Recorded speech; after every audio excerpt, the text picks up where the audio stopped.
What if tragedy doesn't cancel out your happiness, but actually deepens it?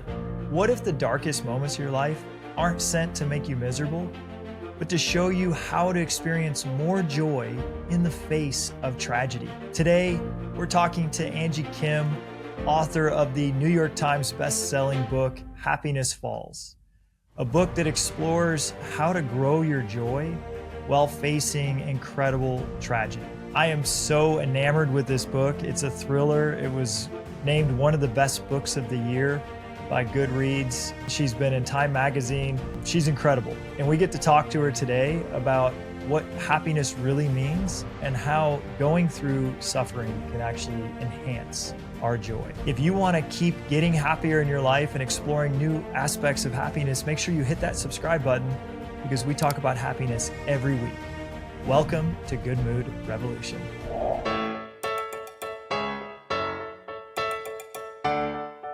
Angie, welcome to Good Mood Revolution. Hi, thank you so much for having me. I am so thrilled to be here.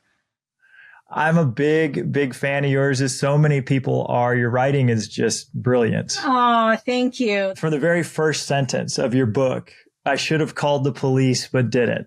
Right? We know we're in the middle of a crisis. Yeah. And your book starts out with this just massive crisis. The father of the family is missing. Yes.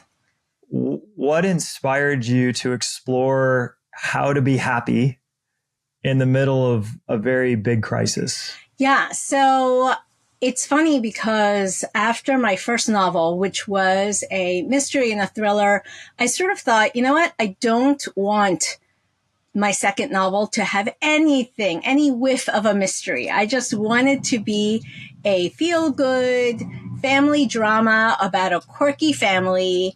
And I knew that I wanted the theme to be about happiness. And so the father who goes missing, whose name is Adam, he's part of a biracial Korean-American family. He, like I, has been obsessed about the theory of happiness, trying to quantify it, trying to experiment around it, and trying to maximize it for people he loves. And I thought this novel was going to be called Happiness Quotient, and it was going to be about this quirky family's sort of attempt to help their beloved dad try to achieve his lifelong dream of publishing a nonfiction how-to kind of book, kind of academic book about happiness theories. And then something that was very interesting that happened, and the book was called Happiness Quotient. In my mind, it's still called Happiness Quotient.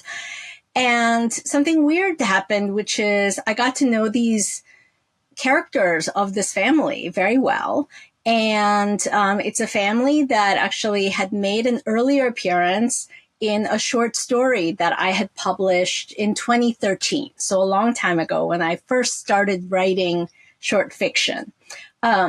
And what was interesting was the youngest member of that family, the youngest son, Eugene, he is 14 in the novel, and he is a non-speaker. He cannot speak. He has a condition called Angelman syndrome along with autism, and so he cannot speak.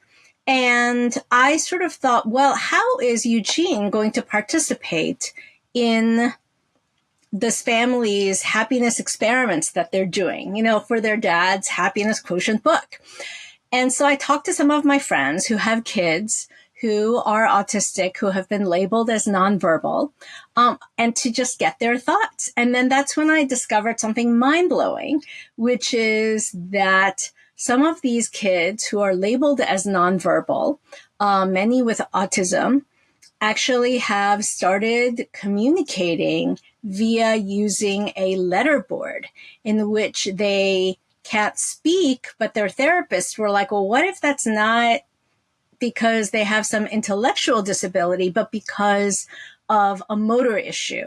And so they started working with them on how to use their motor skills to communicate. And I thought, this is mind-blowing. I need to learn more about this. And I just became obsessed about this issue. And as a Korean immigrant who, came over to the US at a young age when I was in middle school, and I had trouble with fluency and I felt stupid for not speaking English, this really, really resonated with me. And so I decided that this is something that I have to explore in depth.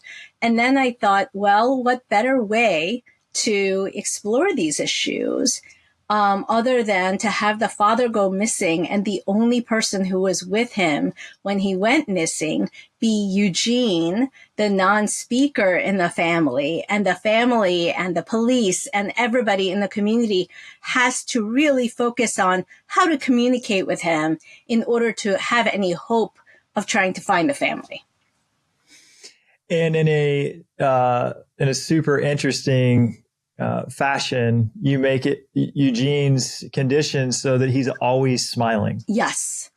And he always appears happy, even when he's angry and sad and frustrated. Like, he always has a smile on his face. So he seems like he's happy all the time, even though he's not. Yes. And it's not something that I made up. It's this condition called Angelman syndrome, which I didn't even know about until I started working on the book. But in this short story that I published, in 2013, so about 10 years before I even started working on this book, before I published this book, rather, it turned out that I had described him as always having this smile on his face and being the world's happiest baby, the father called him. And that was one of the clues as to why the father is always obsessed with ideas of happiness. Just because you have a smile on your face all the time, does that mean you're happy? And what was fascinating to me was that when I discovered this condition called Angelman syndrome, and I was like, well, the description fit my character, Eugene, to a T. And I thought, okay, he has the syndrome, obviously. And what was interesting was then when I was looking into some of the genetic sort of cures that people are working on these days, a lot of people were asking this question of happiness. Well, we always are telling each other and our children, we just want you to be happy. That's all we care about, right? That's what we tell our kids. That's what we tell everybody. That's what I tell myself too. Right. If I'm happy, then this is good. So you introduce Adam's happiness quotient. Yes. And he's trying to be very analytical to figure out what is happiness. Yeah. What do you think people get wrong when they think about what makes them happy? I'm not sure that there's any such thing as wrong or right when it comes to happiness. But I do think that people tend to focus on what the objective markers are of happiness much more so than anything else. And in fact, the reason that I became so fascinated by ideas about happiness is because of that.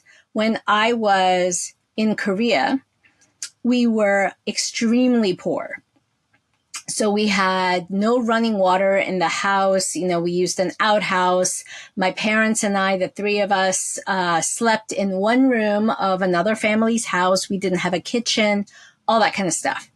My grandmom, who had immigrated to America, came to visit us one day when I was like 8 or 9 and said, you have such a miserable life. And I thought, this is so bizarre. Like, that's kind of that moment that I had where I was like, maybe I don't know what it means to be miserable because I don't feel miserable. I thought I was pretty happy. And to hear her say that really got me into a funk. And then when we got the family visa to join my grandmother and my aunt in the United States, in Baltimore, and everybody started saying, it's like you won the lottery. You're so lucky. You're going to be so happy. And when we came here to the US, I was happy in some ways. I was excited about some of the material things that we gained. I had my own bedroom for the first time. My own bed. Taking a warm shower is amazing. Toilets are amazing. Flush are just unbelievable. So yes. So, color TVs, all these things. But at the same time, I was so deeply unhappy because of the fact that I didn't speak English and the fact that I realized for the first time that, we as a society, and this was in myself as well, because I was part of that, we equate oral fluency with intelligence. So overnight, I went from feeling like a pretty smart girl, with lots of friends, to feeling stupid and losing all my sense of competence and confidence. And so I was deeply unhappy in many ways. And it got me thinking about, what does that mean to be happy? And what does it mean when people are telling me like, oh, you're so happy, you have such a better life now? And sort of comparing, that situation and thinking about the objective versus subjective levels of happiness. I ended up studying philosophy in college. And I think that's why. My family and we've got 4 kids from ages 11 to 3. And I just took them backpacking. Mm-hmm. So over the weekend, we had all of our food on our backs and our sleeping bags on our backs. And we had to use water purifiers to get our water. And of course, there's not running water. There's not electricity. Yeah. There's not TV. There's not bathrooms. Yeah. And there's not chairs. Yeah. So we had nowhere to sit. Yeah. And all 6 of us are sleeping in these tiny tents right next to each other. So when anybody moves, we hear it. Yeah. And you were growing up like that for 8 or 9 years. Yeah. For 11 years. I was 11 when we moved. Yeah. Well, we weren't comfortable. Mm-hmm. We were very happy. Yeah. We were playing games and we were connecting and we were bonding as a family. And of course, when we came home, and we could use a toilet and we could wash our hands. Yes. You were very thankful. Yes. This is so nice. Of course. We can do these things. Of course. But yeah, I like what you're saying, that just because we've become more comfortable. Yeah. And we have. Yeah. We're the most comfortable generation ever. Absolutely. I grew up without air conditioning, and now you couldn't live in South Carolina without air conditioning. We grew up, we had a black and white TV. I don't know if you had a TV or not, but we had a black and white TV, and we had to go up to the TV and twist the dial with our hand to change the channel. Now we've got this like movie theater size TV screen, and my kids just sit there with a remote and pick through millions of different options and choose whatever they want. Just because we have all these comforts, I don't think we're happier today. Exactly. That is so exactly right. And I think that is one of the keys that made me think about, so what do I think about happiness, and can we even quantify it in that way? And that's when I started thinking about this concept of, the relativity of happiness. That the same thing can happen to 2 different people, or even maybe the same person, right? But depending on what your expectations are, depending on what you're used to, all of those things, your actual happiness level, if you will, can vary vastly. So that was the thing the insight that I think I had when I was in college and I heard about the lottery winner study for the first time. I'm sure you guys have discussed that on this podcast, right? Yes. And just for the listener who may not have heard it, it's that lottery winners a year after winning the lottery move to the same level of happiness, and people who become paralyzed. In an accident, exactly. A year after. A year after paralysis, not being able to move their legs, are just as happy as they were prior to paralysis within a year. That your happiness just moves back into what you're used to. Absolutely. And so that got me thinking about my own experience, especially because of the whole lottery reference, people telling me, oh, it's like you won the lottery. I was thinking about how, it's because that was all I knew in Korea. I hadn't experienced toilets and, all these other things. So that was all I knew. And so that baseline and the expectations that I had for the next day would bring were at a certain level. And compared to my expectations and that baseline, my experience was, relative to that, fairly normal, right? Fairly happy for a kid. Whereas when I came here to the US, I got used to all of the material comforts very quickly. And so my baseline kind of rose up. But then as far as my linguistic skills, my, being able to share jokes with friends, even having friends, right? Being able to form friendships by being able to talk to them in the same language. All of these things had gone from one level, which it was in Korea, and it had plummeted when I came to the US. So it's that relativity of my experience vis-a-vis the baseline or the expectations that baseline set. And so that's when I started thinking, okay, what this father is going to do, because he's a management consultant type who, and I was one too, a long time ago. And so I, depend on spreadsheets and things like that. And so he is going to study this and give all these experiences a number. And he's going to think, all right, so your happiness level is whatever you experience divided by what you are expecting / your baseline, your expectations and your baseline, some combination of that.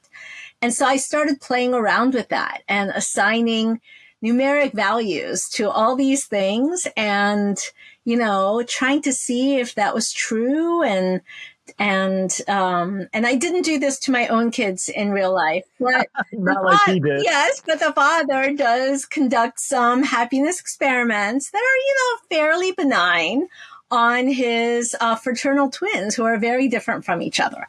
So taking one to really, really fancy movie theaters, for example, all the time to kind of raise their expectation level, raise their baseline. And then taking one to a crappy one, like many, many times. And then taking them to sort of the one that's kind of in the middle. And then being like, okay, all right, how do you feel? And of course, the kid who's been going to the fancy one is like, that's not great. And, that kind of thing. I've interviewed many people who've gone through major tragedy. Yeah. And of course, this is the good mood revolution. And the people that I'm interviewing have turned their tragedy into triumph and found meaning in it. And often what I hear is, I'm grateful now that the tragedy has happened. Yes. It's given everything else perspective. Yeah. As you're talking about relativity, I think that sometimes we have it so good, we haven't gone through the pain and the suffering. Yes. That now the smallest things annoy us. Yes. Absolutely. When the waiter gets our order wrong, or when something wasn't perfect at work, or somebody said something rude to us. Yes. That these things can just, throw us out of our happiness. Absolutely. And when someone's been through a very large tragedy, some of that small stuff doesn't mean anything anymore. Exactly. And also, that's why it really struck me that in the study about the accident victims, the paraplegics, that actually not only were they the same level a year after the incident as the lottery winner, but that their ability to get joy, derive joy from the little things like, enjoying a cup of tea or hearing from a friend that they hadn't heard from before, that they actually were able to get more happiness out of those little things. And I sort of thought, that makes sense numerically because their baseline is kind of lower, right? So that differential gives them a more meaningful difference from sort of always having your life at a 7 now because, instead of a 5, because you now live in this very comfortable mansion and all that kind of stuff as a lottery winner. I've also seen studies done that show that when you're faced with tragedy and adversity early in your life, and you were Yes. moving from one country to another, that's massive adversity. Yeah. That when you learn how to deal with that kind of adversity earlier in your life, that Yes. you're more able to deal with adversity later in your life. Absolutely. And it makes you happier and more appreciative of things. Definitely. And when you haven't had any adversity early in your life, then adversity is coming anyway. It doesn't matter. We can't avoid it. Exactly. We're all going to go through adversity. Exactly. And we have to learn how to navigate it. Well, so another question I had for you is that the Parkson family had to live with this uncertainty. Yeah. And definitely the main character, she really wants certainty in her life. And she's needing to let go of being certain in order to be happy. Yeah. Have you found that in your own life, that learning how to just accept that you can't know everything and be certain of everything has helped you come to some more happiness in your life? I think so. It's just this idea of not only not knowing everything, but I think the wanting to know everything and being a know-it-all, which Mia, my character, definitely is. She's 20 years old and she's very bright. I think that also it gets her into so much trouble thinking that she's right, and like very confident and cocky that she's right when she's not right. Definitely. And part of that is that, as you noted in the beginning of the book, she says, we didn't call the police right away. And that was her fault that they didn't. So she feels very guilty. And she is telling the story to all of us from, after she's gone through everything. So I do think that she feels so guilty that she's almost coloring what she went through in through that lens of guilt. And she's kind of like wanting to kind of confess that she was as cocky as she was and as arrogant as she was, and kind of wanting to apologize for that.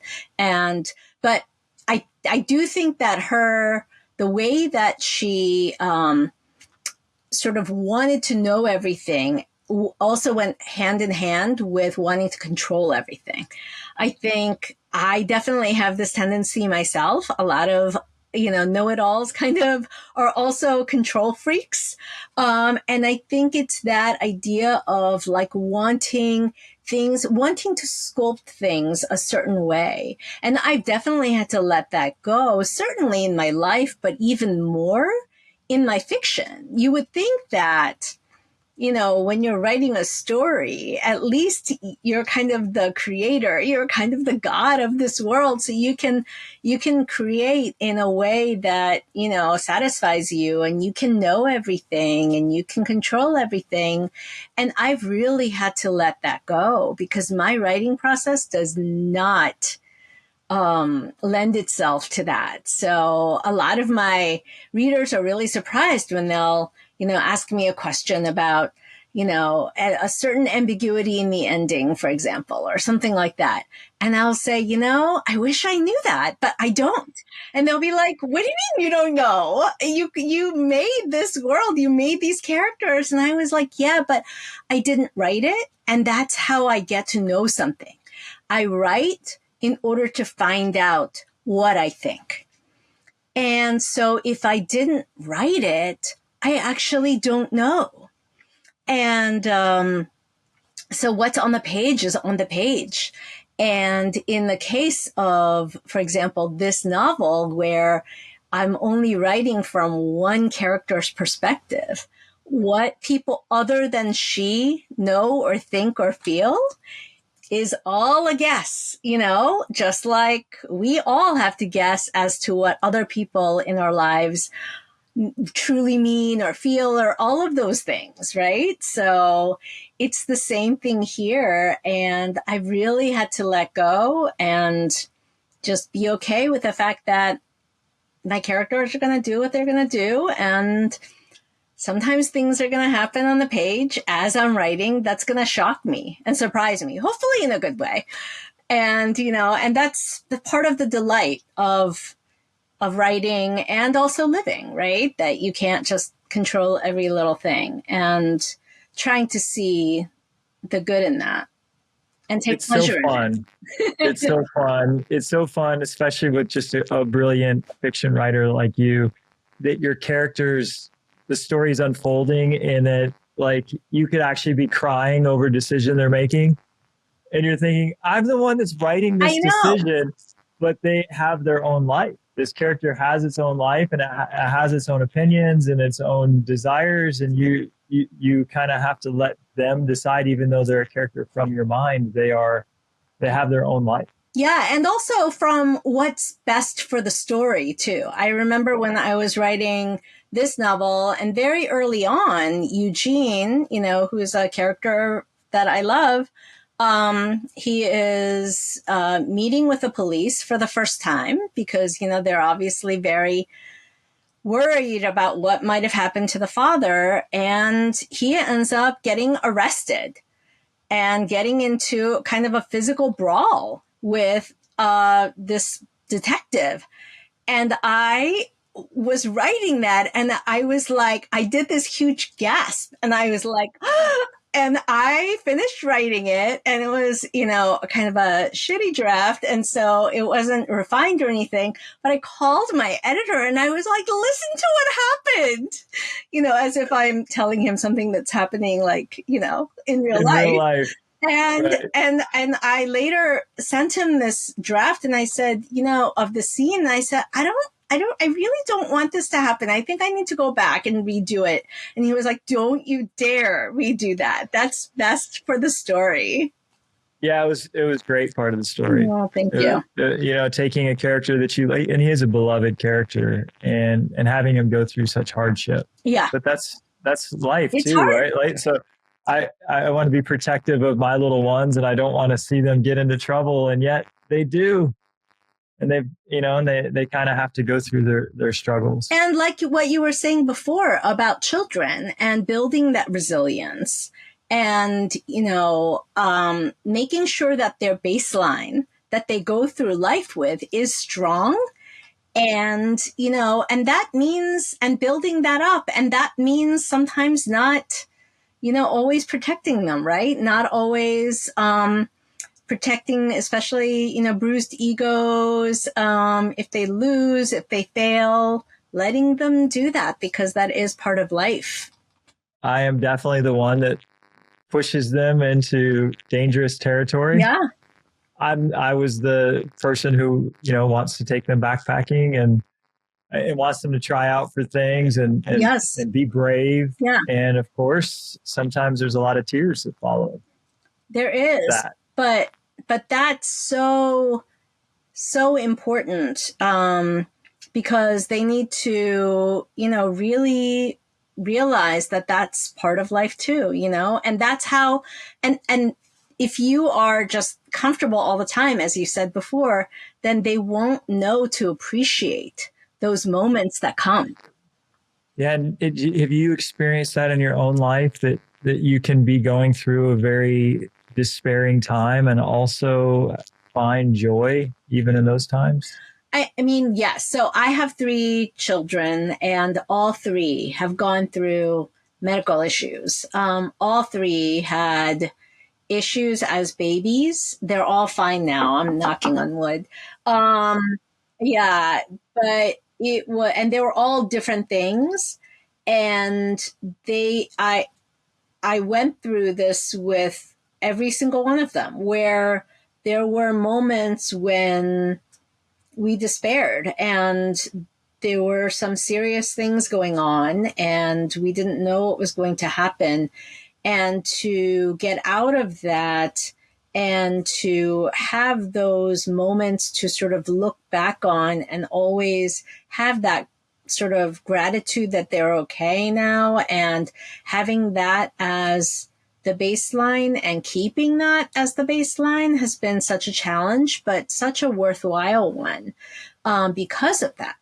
And I do think that it's during those times that you think about things like this a lot more, about very intentionally about happiness instead of just sort of, as a listening to podcast thing. I mean, not that, yeah, I love happiness podcasts, don't get me wrong, but that's a very passive thing. But when you're intentionally, actively forced to reckon with it, when you're going through a big tragedy like that, that's when I think we can learn the most, and also try to eke out some of the little tiny everyday joys, even as this big stuff is going on, right? Like that, you have to. So much wisdom in Yeah.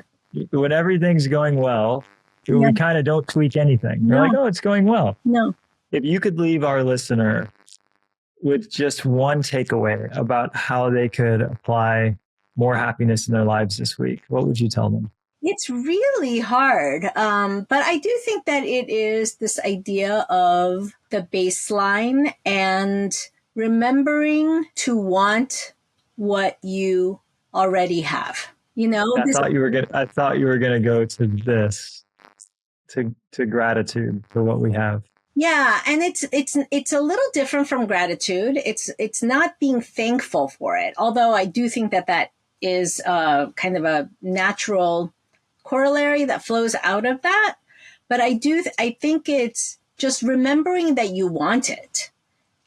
It's not just even that you're grateful for it, but yeah, like remembering that something that you have today is something that 5 years ago you desperately wanted and would have done anything for. So remembering the you from 5 years ago when you wanted that.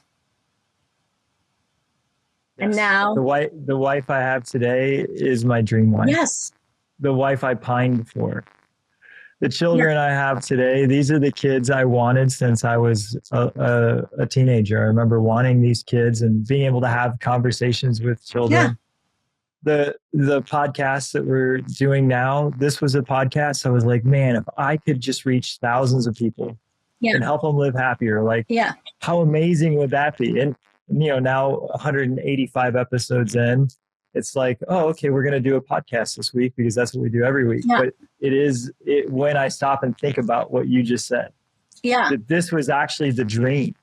The dream was to talk about happiness with New York Times bestselling author Angie Kim and have a conversation with somebody that I just adore. Like, I get to pinch myself that I get to do that, and our listener can too.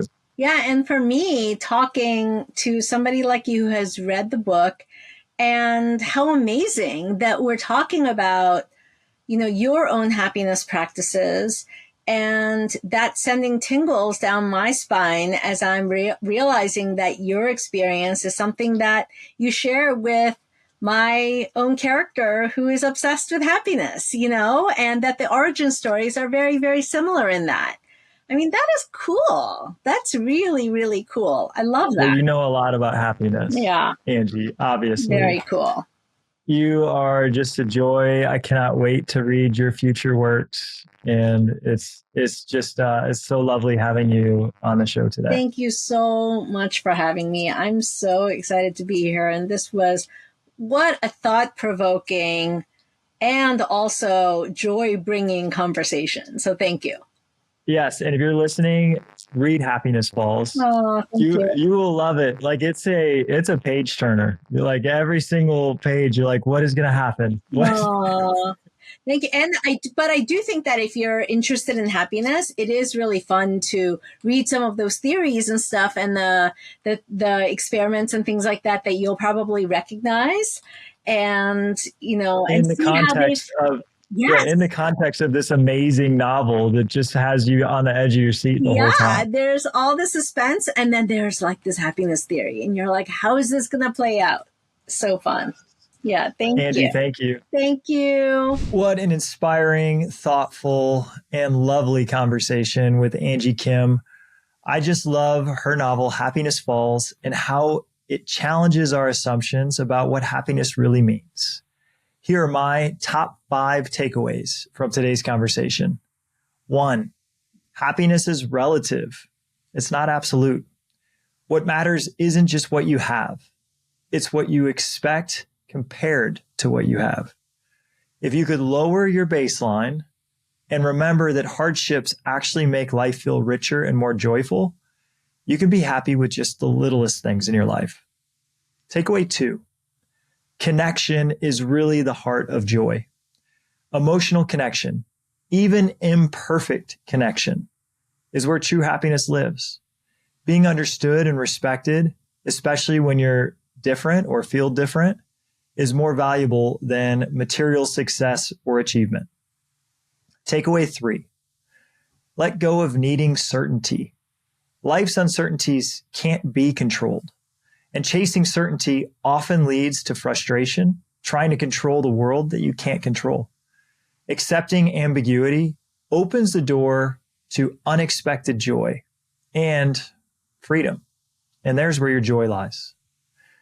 Takeaway 4, adversity builds resilience and perspective. Facing hardships, especially early in life, teaches us to appreciate small pleasures. Without challenges, even minor setbacks can derail our mood. But with resilience, we stay grounded, knowing we've overcome things in the past and we can overcome this adversity too. And takeaway 5, remember to want what you already have.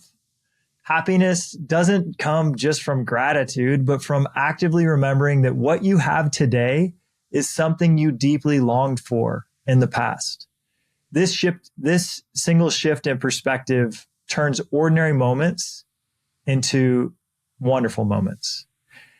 If you're ready to keep exploring the science of happiness and finding surprising truths about what makes us really happy, make sure you hit that subscribe button, because every episode we explore a different avenue of what it means to live a truly joyful life. We'll see you next week on Good Mood Revolution.